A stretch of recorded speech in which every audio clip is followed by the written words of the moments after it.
Good morning, students. Today we are going to study first chapter of geography. Next topic. Today's our topic is what is ecosystem. Ecosystem क्या है? Ecosystem का meaning होता है परितंत्र. What is ecosystem? Ecosystem is a system formed by the interaction of all living organisms with each other and with the physical and chemical factor of the environment in which they live, all linked by the transfer of energy and material. परितंत्र किसे कहते हैं? Ecosystem means क्या होता है कि ये किससे formed होता है? ऑल लिविंग ऑर्गेनिज्म, जितने भी लिविंग ऑर्गेनिज्म है उनका एक दूसरे के साथ जो इंटरडिपेंड होता है या इंटरेक्शन जो होता है, मीन्स अंतःक्रिया जो होती है, हम सारे लिविंग थिंग्स जो है वो एक दूसरे पे डिपेंड रहते हैं, वही हमारा क्या कहलाता है? इकोसिस्टम कहलाता है. What is ecosystem? At an NCC camp, the Ravi's class was attending. Jessie exclaimed, "What a heavy downpour!" एक एनसीसी का कैंप लगा हुआ था, वहाँ हम रवि की कहानी पढ़ रहे इस चैप्टर में. तो रवि की उस क्लास में, वहाँ पे इस स्कूल में एनसीसी कैंप था. एनसीसी कैंप में वहाँ कौन अटेंड कर रहा था एनसीसी कैंप को? जेसी. तो जेसी ने चिल्लाकर बोला, वाट ए हैवी डाउनपोर. डाउनपोर का मतलब होता है मूसलाधार बारिश. बोले देखो क्या मूसलाधार बारिश हो रही है. It remind me of my home in Kerala. You should come and see how it pours and pours and pours over the lush green field and coconut plantation. जो जैसी थी वो कहाँ से बिलोंग करती थी? केरला से. तो उसने जैसे वो बारिश देखी तो वो बोली कि इस बारिश ने मुझे कहाँ की याद दिला दी? हमारे घर की, केरला की याद दिला दी. यू शुड कम एंड सी. आप केरला आ सकते हो और वहाँ पे देख सकते हो, वहाँ पे बारिश होती है. Pour and pour and pour over the lush green fields and coconut plantations. बोले हमारे वहाँ पे केरला में कोकोनट प्लांटेशन यानी नारियल के बगीचे ज़्यादा है और ग्रीन फील्ड, हाँ, हरी घास है वहाँ पे. तो वहाँ पे वो बोलती हमारे खूब बारिश होती है. Hira from Jaisalmer exclaimed, we get no rains, we see only keekar and sand as far as the eyes can see, but you also find camels, said Ravi. देखिए उस एनसीसी कैंप में अलग अलग एरिया से, डिफरेंट फील्ड से बच्चे उसमें पार्टिसिपेट कर रहे थे. तो जो हीरा था वो कहाँ से बिलोंग करता था? जैसलमेर से. तो जैसलमेर कौन सा एरिया है? डेजर्ट एरिया है. डेजर्ट एरिया में आपको पता है बारिश कम होती है. तो उसने क्या, हीरा ने क्या बोला? वी गेट नो रेन्स, हमारे बारिश नहीं होती. We see only keekar and sand. बोले हमें हमारे एरिया में क्या दिखाई देता है? कीकर और सैंड यानी मिट्टी. कीकर या मिट्टी दिखाई देती है जहाँ तक हम दूर दूर तक नज़र डालते हैं. But you should also find camels, said Ravi. Ravi ने कहा लेकिन आपके यहाँ क्या मिल सकते हैं? कैमल मिल सकते हैं. Hira says, not just camels, if you visit our desert you will see snacks, lizard and many insect to.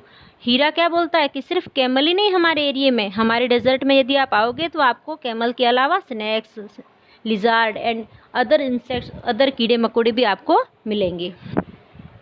Ravi wondered, why do the animal, the vegetation and the way people live vary from place to place, are they all related to each other?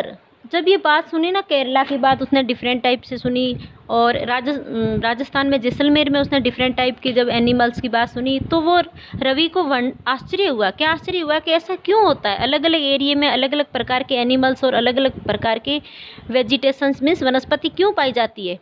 Are they all related to each other. क्या इसका कोई relation है कि particular area में particular type के ही animals मिलेंगे और पर्टिकुलर टाइप की ही वेजिटेशन पाई जाएगी? ओ yes, very much so, the teacher replied. जब उसने ये बात टीचर से पूछी तो टीचर ने कहा कि यस, वेरी मच सो, हाँ ऐसा ही होता है.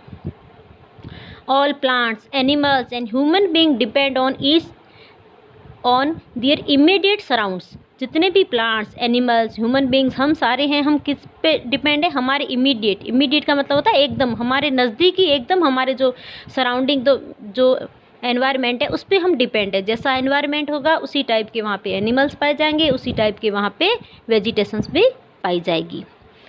Often they are also interdepend on each other. और वो सारे जितने भी लिविंग ऑर्गेनिजम्स होते हैं वो एक दूसरे पे इंटरडिपेंड भी रहते हैं, एक दूसरे पे निर्भर भी रहते हैं. वो the relation between the living organism as well as the relation between the organism and their surrounding form an ecosystem. तो स्टूडेंट्स आज हमारा टॉपिक क्या था? इकोसिस्टम। तो इकोसिस्टम का रियल मीनिंग है the relation between the organism, means organism के बीच में जो रिलेशन, जो उनके सराउंडिंग, उनकी सारी चीज़ें, ऑर्गेनिज्म का उनके खुद के एक दूसरे से इंटरडिपेंड, और उनके सराउंडिंग्स जो उनको वो जो इंटरडिपेंड होता है, वो सारा क्या फॉर्म, जिससे क्या फॉर्म होता है? इकोसिस्टम।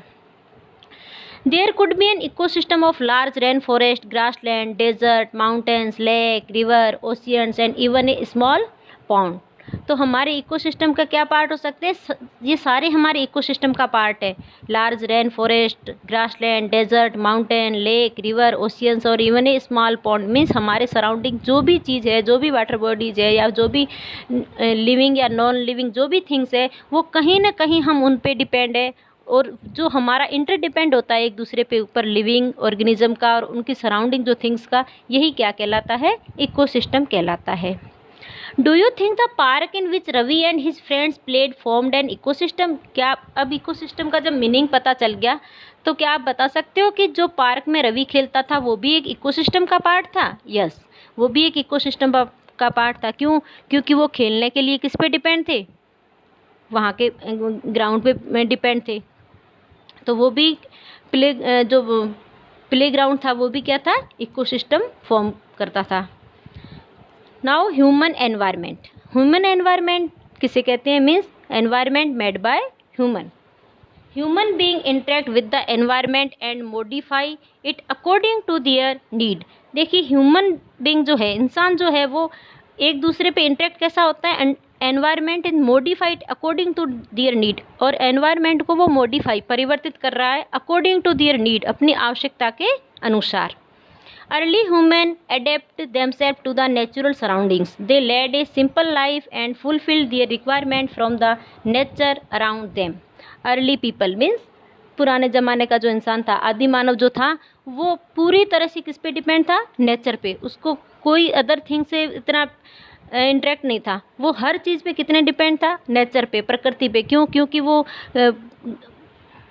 फल फ्रूट खाता था, तो फल फ्रूट जो खाता था वो उससे कहाँ से मिल जाते थे? और उसकी जो भी नीड्स थी, आवश्यकताएं थी, वो उसको नेचर से ही मिल जाती थी। तो वो एनवायरनमेंट को मॉडिफाई नहीं करता था, परिवर्तित नहीं करता था। With time needs grew and become more from the nature around, with time needs grew and become more varied. जैसे जैसे समय आगे चला, ज़्यादा से ज़्यादा लोगों की आवश्यकताएं बढ़ी, और आवश्यकताएं अलग अलग प्रकार की बढ़ने लगी। Human learn new way to use and change environment, और ह्यूमन ने जैसे जैसे नई चीज़ों का आविष्कार किया, नई चीज़ें सीखी, तो उसने अपने साथ में एनवायरनमेंट को भी चेंज किया। They learn to grow crops, domestic animals and lead a settle life. धीरे धीरे उन्होंने ग्रो क्रॉप्स करना सीखा। जब ग्रो क्रॉप्स किया तो नेचुरल एनवायरनमेंट को उसने डिस्ट्रॉय किया, जो पेड़ पौधे थे उनको काटा। एंड डोमेस्टिक एनिमल्स, पशुओं को पालना स्टार्ट किया। लीड ए सेटल लाइफ, एक स्थायी जिंदगी जीना शुरू किया। द व्हील वाज इन्वेंटेड, पहिए का आविष्कार हुआ। Surplus food was products, surplus food produce होने लगे। Barter system emerge. Barter system का मीन्स क्या होता है? वस्तु विनिमय। जैसे आज हम कोई चीज़ खरीदते हैं, तो आज हम किससे खरीदते हैं? करेंसी के थ्रू। करेंसी यानी पैसे दे के हम कोई चीज़ खरीद लेते हैं। बट पुराने ज़माने में करेंसी का जब आविष्कार नहीं हुआ था, करेंसी थी नहीं उस टाइम, लोग अपनी ज़रूरत की चीज़ को कैसे खरीदते थे? Barter system. मीन्स कोई भी अपनी चीज़ होती थी उसको एक्सचेंज कर देते थे, अपनी चीज़ देके, और दूसरे की अपनी ज़रूरत के अकॉर्डिंग दूसरे की चीज़ लेते थे। इस सिस्टम को क्या कहा जाता था? Barter system. मीन्स वस्तु विनिमय। Barter system Emre trade started and commerce developed. धीरे धीरे बार्टर सिस्टम विकसित हुआ और व्यापार शुरू हुआ, कॉमर्स भी डेवलप्ड हुआ। Industrial revolution enable large scale production, और धीरे धीरे क्या हुआ? इंडस्ट्रियल रेवोल्यूशन यानी औद्योगिक क्रांति आई, खूब सारे उद्योग धंधे खुल गए। Transformation become faster. ट्रांसफॉर्मेशन, यातायात का साधन फास्ट हो गया। Information revolution made communication easier and speedily across the world. Information revolution यानी सूचना में क्रांति। आज इंफॉर्मेशन इतनी जल्दी मिल जाती है, और communication easier to the speedily across the world, और धीरे धीरे पूरे वर्ल्ड में कम्युनिकेट एकदम इजी हो गया। आज कम्युनिकेट हद से ज़्यादा इजी हो रहा है। Have you ever thought why you love eating a juicy watermelon in the summer and hot roasted peanuts in the winter. क्या आपने ऐसा कभी सोचा है कि आप गर्मियों में आपको वाटरमेलन का जूस पीना क्यों अच्छा लगता है और सर्दियों में आपको रोस्टेड की हुई मूंगफली क्यों अच्छी लगती है? A perfect balance is necessary between the natural and human environment. Human must learn to live and use their environment in a harmonious way. एक इंसान को नेचुरल एंड ह्यूमन एनवायरनमेंट को must be learn to live and use their environment. हमें environment के according जीना सीखना चाहिए. हमें सामंजस्यपूर्ण तरीके से एनवायरनमेंट से सामंजस्य बिठाते हुए, पर्यावरण से सामंजस्य बिठाते हुए हमारी आवश्यकताओं की पूर्ति करनी चाहिए. Nuri, a girl from Mizoram from Ravi's class, often talk about to the lush green surrounding of her place. Nuri जो थी, जो उस रवि की क्लास में थी, वो कहाँ से बिलोंग करती थी? मिजोरम से. और वो हमेशा किसके बारे में बात करती थी? उसके सराउंडिंग, उसके एनवायरनमेंट में पूरा ग्रीन, यानी वहाँ मिजोरम में हरियाली ज़्यादा है, तो वो उसके बारे में अक्सर बात किया करती थी. Seeing Ravi upset as having lost his playground, Jessy invited him to visit her home state during the coming vacation. जैसे ही रवि ने देखा कि उसका प्ले ग्राउंड डिस्ट्रॉय हो चुका था, तो वो एकदम उदास था. तो उसको न्यूरी ने कहा कि तो अगली वेकेशन में, अगली जब समर वेकेशन आए तब हमारे स्टेट में, मीन्स मिजोरम आना. Ravi teacher asked to student to draw the landscape, houses and activity of the place they visit during the holidays. और जैसे उन्होंने हॉलीडेज़ में विजिट करने का प्लान बनाया तो उनके टीचर ने कहा कि आप जाइए, जहाँ भी जाओ वहाँ की लैंडस्केप, मतलब वहाँ की स्थल आकृति कैसी है उसकी आप पिक्चर लेके आना और वहाँ की आप पिक्चर कलेक्ट करना. ऐसा उन्होंने क्यों कहा होगा? ऐसा इसलिए कहा होगा क्योंकि अलग अलग एरिया में अलग अलग प्रकार की लैंडस्केप पाई जाती है, अलग अलग प्रकार की भू आकृति होती है और अलग अलग प्रकार का एनवायरनमेंट पाया जाता है. स्टूडेंट्स, यहाँ कुछ इंपॉर्टेंट फैक्ट है, देखिए. Do you know on 5 June every year the world environment day is celebrate. हर साल 5 जून को क्या मनाया जाता है? वर्ल्ड एनवायरनमेंट डे, विश्व पर्यावरण दिवस. किस दिन? 5 जून. Next, glossary barter system. It is a trade in which goods are exchange without the use of money. बिना मनी के जब गुड्स, चीज़ों का आदान प्रदान होता है, वस्तु विनिमय होता है, उस सिस्टम को क्या बोलते हैं? Barter system. तो स्टूडेंट्स, ये तो था हमारा chapter number 2. First. Next chapter we will discuss in next video. Thanks.